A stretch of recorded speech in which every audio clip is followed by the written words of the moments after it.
YouTube, it's Tone back with another one for you. So this one is a continuation of the first redemption manual.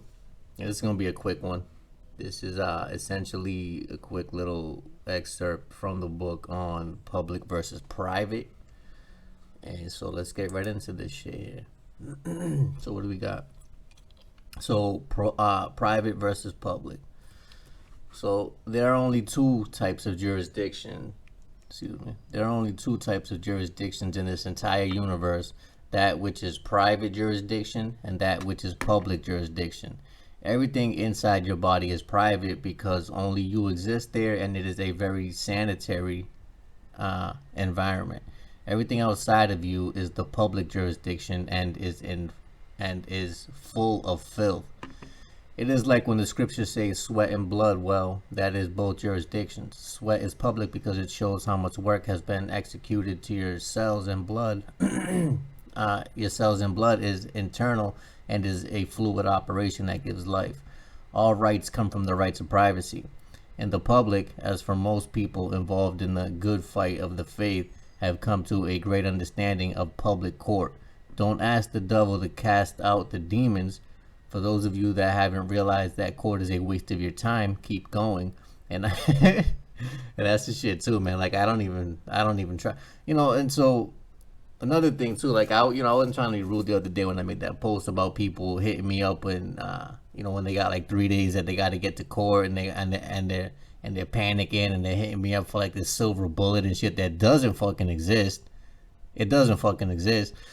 So that shit just throws me off because what I'm really about is getting things done prior to coming into contact with these people, because if you set yourself up accordingly with contracts, they really have nowhere to go. There's no wiggle room there for them at all. You know what I'm saying? So that's why I get thrown off every time I get these emails and shit from people panicking, and then they want this fucking silver bullet that I don't know where the fuck it is. It doesn't exist. You know what I'm saying? So there's not much that I can do for you at that point. So, for those of you that haven't realized that court is a waste of your time and you keep going, and I pray that all of you will realize the futile effort of raising your constitutional rights and lefts. You know what I'm saying? Going in there arguing with these people and shit. They literally are running a private fucking organization and you're interfering with their business by going in there yapping all this fucking nonsense to them. They don't give a fuck. They don't give a fuck.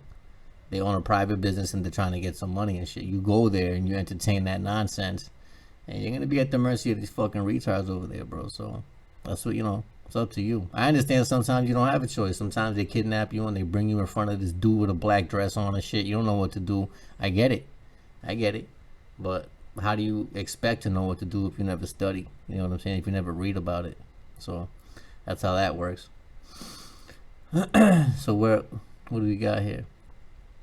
It's going to court to argue and raising your constitutional rights and lefts. The public has no final remedy because you are relying on the people to fix your problems under execution of law, and to provide the remedy, something must die. So you are the biggest problem to yourself. You have to get your thinking straight in your head before you will ever find a remedy that will last.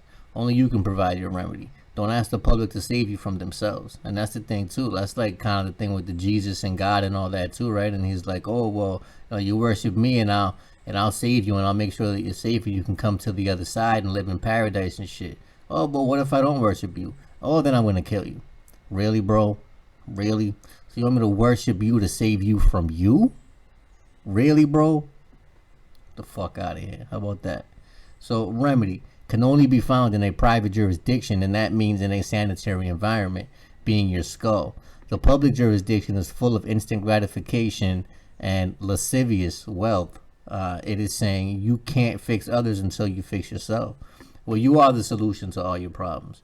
Your private existence is where you internally get to make a judgment call. It is by your internal operation that makes it private, not by the virtue of the paper. And that's what you got to understand too, is that, look, your rights did not come from that piece of paper, okay?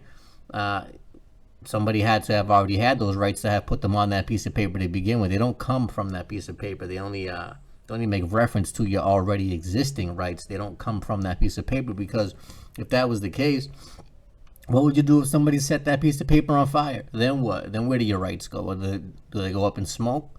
Absolutely not. Absolutely not. Those were bestowed upon you by the Creator. That's what you come in here with. You come in here with these God-given rights, if you will, right?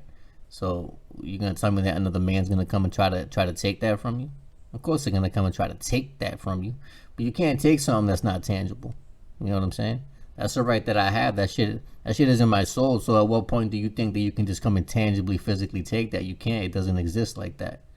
Even though it is part of your property, right? So there's that. So there is no dividing line between public and private. It is all on how you mentally perceive things and by the way of operation as to what side that they fall on. Just because you say it is private doesn't make it that way. It is how you do it or operate it that makes it that way, or vice versa, right? Public and private. Now these are real big things to wrap your mind around, because this is what's really gonna save you if you ever wanted to be saved. It's gonna have to be you that does it, and it's gonna have to be with information contrary to what it is that these people claim. You know what I mean?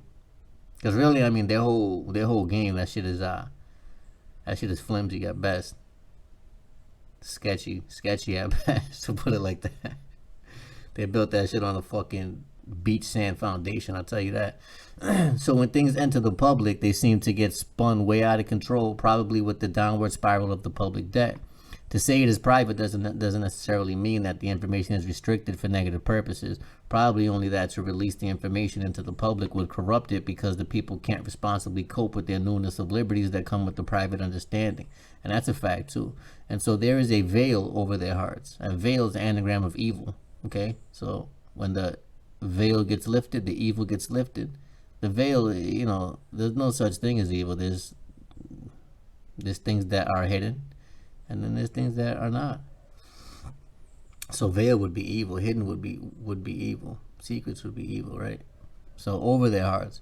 That is why the Lord spoke in parables. It is because only those that are supposed to understand at that time will. And that's the thing too, that I bet if I let people comment on my shit, they would probably be like, why you spitting all this free game to these what the fuck would they even call you people? Goyim, or fucking don't cast pearls onto the swine and all this fucking nonsense. Look, I say what the fuck I want when I feel like it. That's what the fuck I do. So the thing is this, second, is that if somebody is not supposed to understand what the fuck I'm saying, guess what? They're not going to, okay? So it's going to sound like gibberish to them just as well as it probably does to you if you don't know what the fuck that I'm talking about right now. So if you're supposed to hear me, then you will. So I say what the fuck I want, and you're going to take from it what you will, and you're going to perceive it how you will. It might not even be the intended message from the shit that I do say, but you will process it according to your filter. You know what I'm saying? So there's a lot to it, and you can say whatever you want about what it is that I say, but I say what the fuck I want, okay? And you don't. I do. So there's a big difference there. You know what I mean? So there's that. But second to that, if somebody is not supposed to understand the message that I'm trying to portray, then they will never, and they could never. So what is it that you got a problem with what it is that I say? Worry about what you say.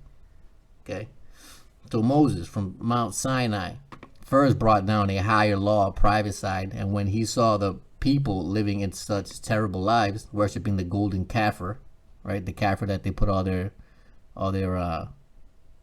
money into, the kafir. Little private trust and all that shit. All the judges working, they're getting money per head, per cattle that they stick in the fucking cages too. You know what I mean? So that's where they get their kafir from. All you little sheeple. So he knew it would have been a liability over his head if he were to disseminate the higher laws to the public masses. So he went back up to the mountain and returned with the Mosaic law, public side, because that was all the people could handle. Too much of unself-constrained liberties can wreak havoc on people. The private side in this concept is that with the newness of information which increases liberties, the wise decision-making is done as to not take away the liberties of others. The golden rule is do unto others as you would have them do unto you, is really what sums up the private thought. The private side requires by this operation the discernment of conciseness or consciousness.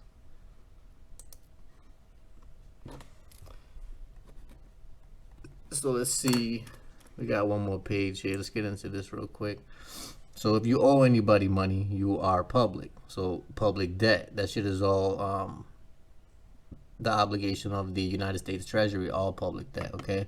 So that includes any public charges that you get from these people in the public when you go to public court and they have these public claims against you, right? Those are all debts, essentially, obligations of the U.S. Treasury, not you, okay? So the private owes nobody money to anybody, as they are the source of money, okay? So you are the bank, and that's just one thing that you really should wrap your mind around as well. So this means that you act in commerce and you accidentally make an offer, you have to provide a check or money order for money to get the other party a remedy. The accepting party must be able to pass through this way. A check is a three-party instrument. That's the triangle. Okay, so you are telling A to pay B, and that's the whole point of a trust as well, right? So when you set up your bonds with the Treasury Department and all that, open your little private trust, TDA, whatever it may be, right? So this is a pass-through account because they have to use your name as the drawer of funds to provide money to be moved from A to B, and this cannot happen unless you are in the middle. This is why when a person won't accept, this cannot happen.